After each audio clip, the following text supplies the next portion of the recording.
Welcome to a special edition of the Madison Miller Podcast, where I'm going to recap the first night of the Major League Baseball draft. I apologize for not doing a final MLB mock draft because I was just so busy from the weekend, so I'm going to do instead a recap of the first round and the round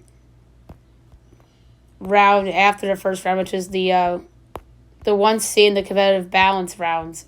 So, number 1, the Pittsburgh Pirates selected Henry Davis, the catcher out of Louisville. This was a need pick for them. I thought kind of reminiscent of when Baltimore took Adley Rutschman away, except Rutschman was the consensus top guy. Davis was not. They think that he has the potential that Rutschman has. So from a need standpoint, I like the pick. They had some other interesting options. But that said, I'm going to give this pick a B+ grade. Just because there are better options on the board, but I understand that this was a need in their system.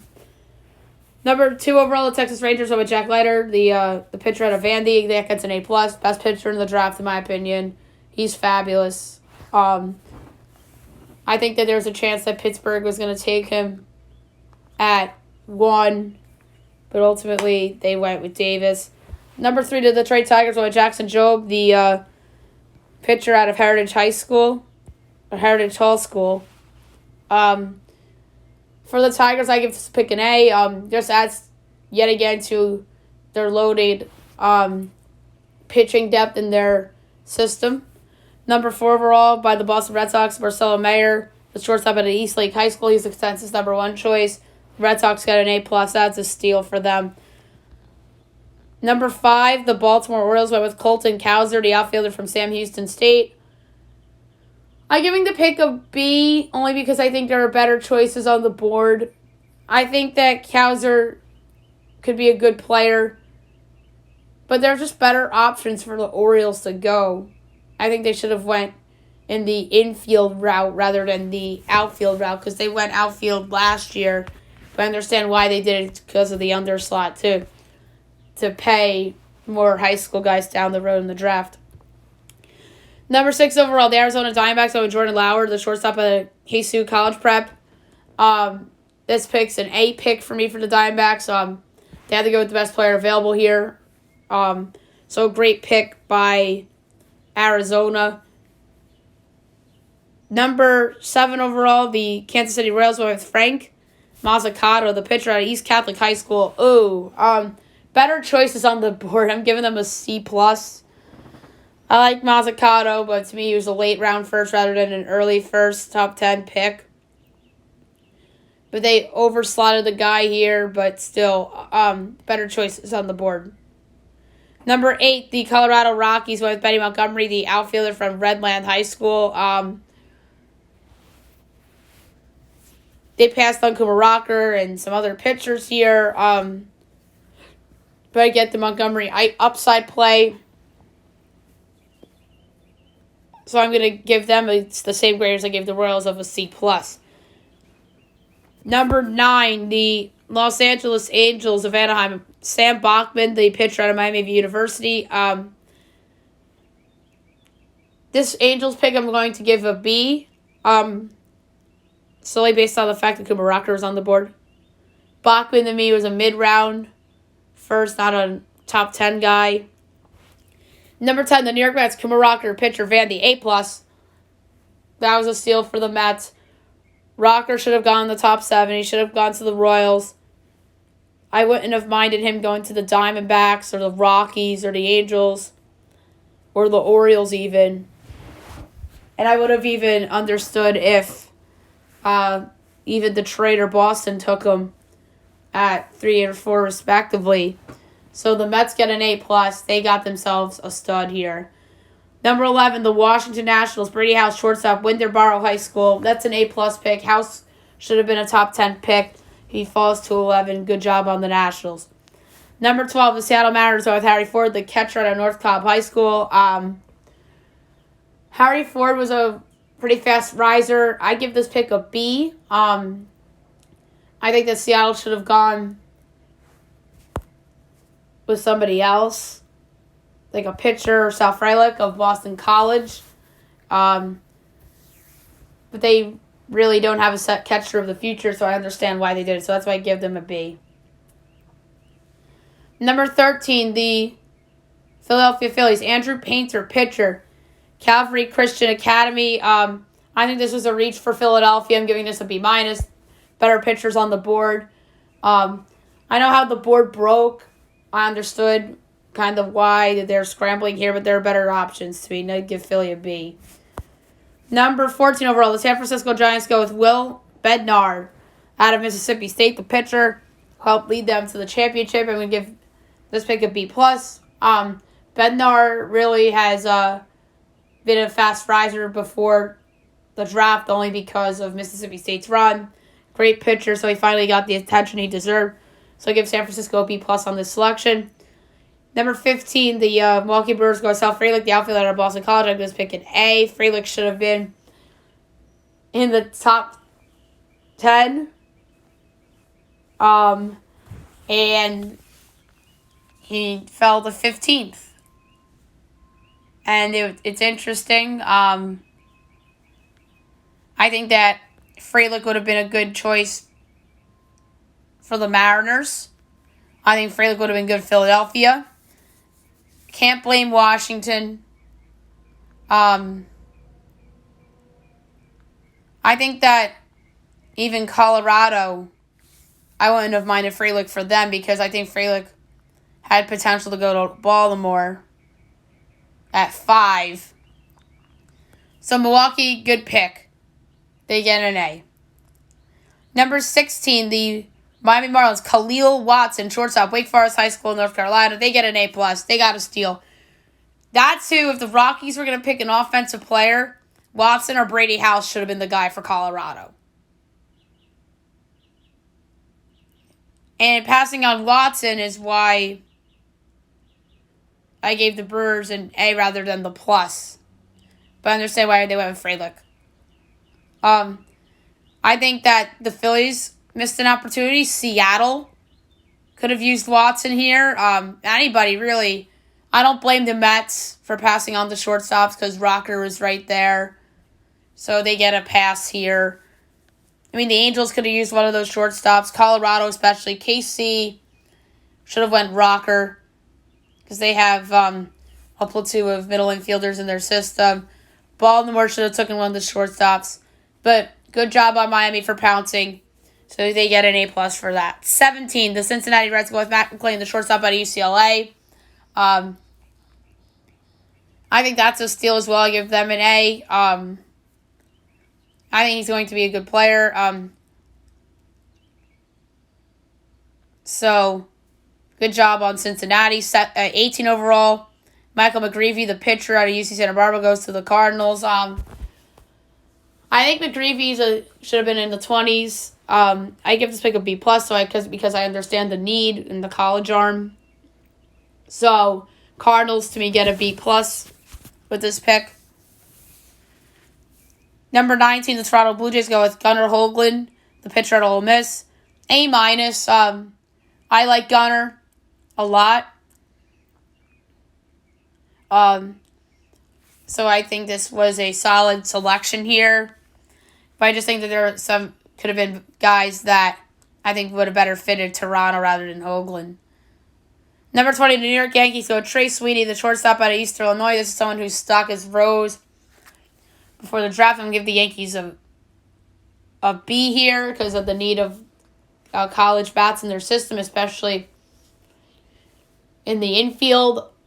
I think that could be somebody that could become a trade asset down the road or even a future New York Yankee if they decide to go in a potential rebuild and blow it up earlier, or I should say prematurely, but which I doubt. But Tracy's not a bad selection here. There's some talk about going as high as 20. You could argue, some people might say it's a reach, but I get the need thing. So I get giving them a B. Number 21, the Chicago Cubs go with Jordan Wicks, the pitcher out of Kansas State. They get an A+. This is who I think Toronto should have gone with or St. Louis. And even the Yankees, I think, Kansas City, or not Kansas City, Philly, even in San Francisco, Milwaukee, Reds. I mean, he could have gone in any of these places. Yeah, Kansas City would have been a reach, but would have been better than Frank Mazzucato. That's all I gotta say. But great pick by the Cubs. Good college arm in Jordan Wicks. I give them an A+. Number 22, the Chicago White Sox go Colton Montgomery, the shortstop out of Southbridge High School. I give the pick a B+. This was a popular mock pick. Montgomery kind of gives the vibes of Jonathan India in a way. 23, the Cleveland Indians go with Gavin Williams, the pitcher out of East Carolina. B+ pick. There are better guys on the board, in my opinion, than Gavin Williams, but I get the pick. 24, Atlanta Braves, Ryan Cusick, the pitcher out of Wake Forest. I give this pick a B+ as well. I like Cusick, good pitcher.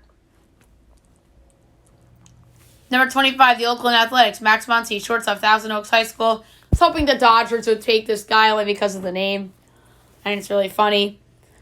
I'm going to give this pick a B. I think there are better options for Oakland on the board. I think Oakland wanted Trey Sweeney. I think a couple of these teams wanted Trey Sweeney, and that's why the Yankees pounced on him. But I think that Oakland reached a tiny bit here with Muncy.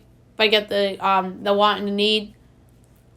But they go against their MO of the college guys. They went the high school guy here. So I'm giving them a B. Number 27, the Minnesota Twins go with Chase Petty, the pitcher out of Mainland Regional High School in New Jersey. Not a bad pick. I'm going to give it a B+. I would have liked this pick for Cleveland. I think it would have been good with the Indians.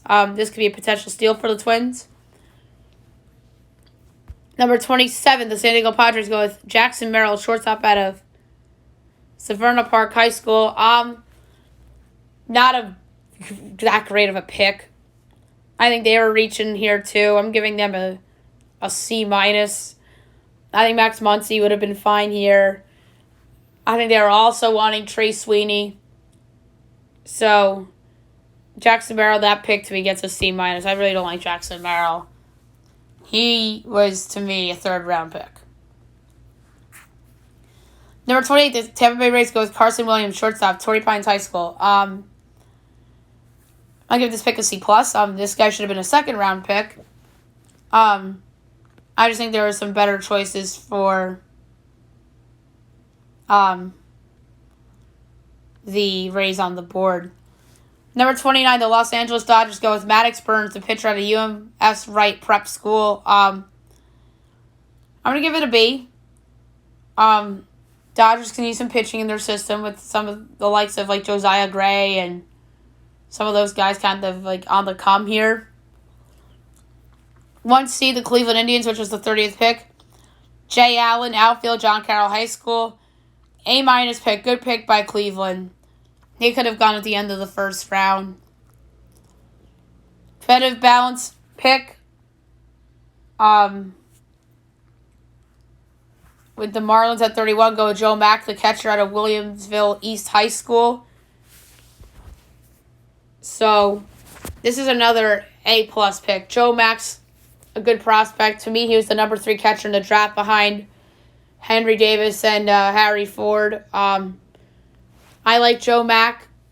Has drawn Joe Mauer comps. Would have liked him on the Twins or the Indians. Those would have been good choices for him. Even the Yanks. But they have a surplus of catchers in their system, so I understand why they did not go there. But I really like this pick for Miami. They're not really sold on Jorge Alfaro, so this could be their catcher of the future. So, great pick by Miami. 2 A+ picks. The Detroit Tigers, the competitive balance A-round pick. At number 32, go Ty Madden, the pitcher out of Texas. It's amazing that Ty Madden dropped this far. They get an A+. He should have been a lot of teams' picks. San Diego should have taken him at 27. I wouldn't have minded the Royals going with him at 7. Can't fault the Mets. The Angels could have gone with him at 9. You could list a lot of them. But Ty Madden, Texas. Detroit, A+ pick. So they come out of this with Jackson Jobe and Ty Madden. Milwaukee at 33, competitive balance A-round pick goes with Tyler Black from Wright State, the second baseman. B-plus pick, solid player. At 34, the Tampa Bay Rays got Valence Avery, Cooper Kinney, second baseman from the Baylor schools. B- pick. Probably should have been a third rounder. Cincinnati Valence round pick goes with Matthew Nelson, the catcher out of Florida State. So they get a potential catcher of the future. I'm gonna give this pick a B-.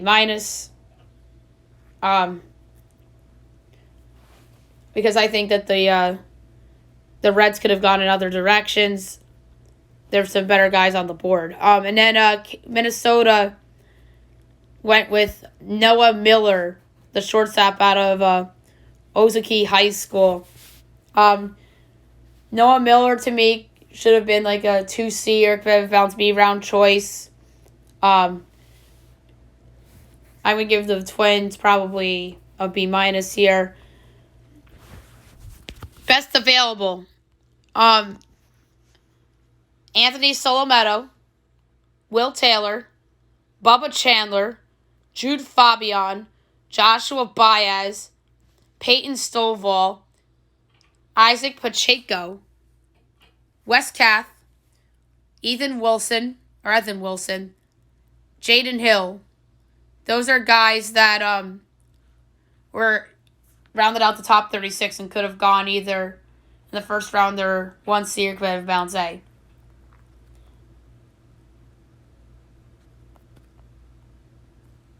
And then there's some other guys on here. Tyler Whitaker out of Bishop Gorham High School, the shortstop. Adrian Del Castillo, the catcher out of Miami.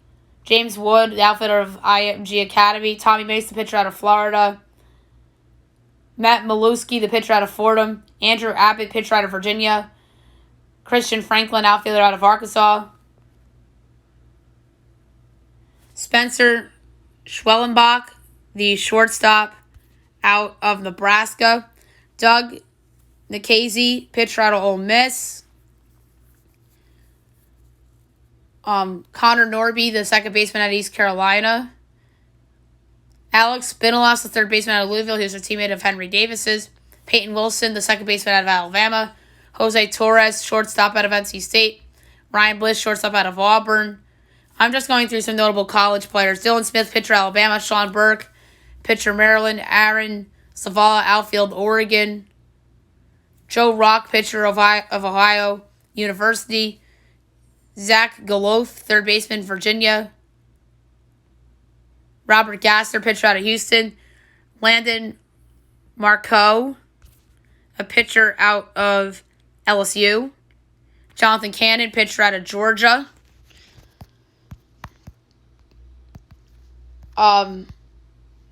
Bryce Miller, pitcher out of Texas A&M. Isaiah Thomas, the center fielder out of Vanderbilt, still on the board. Brandon Beck, the pitcher out of Stanford. And Stephen Hajar, pitcher out of Michigan. Those are just notable players that were in the top 100 that were college players that I think can be picked in the second round and beyond, obviously. So that's it for this special draft podcast. And I'll probably do a bigger draft recap podcast sometime later in the week. Hope you guys have a great day, everyone.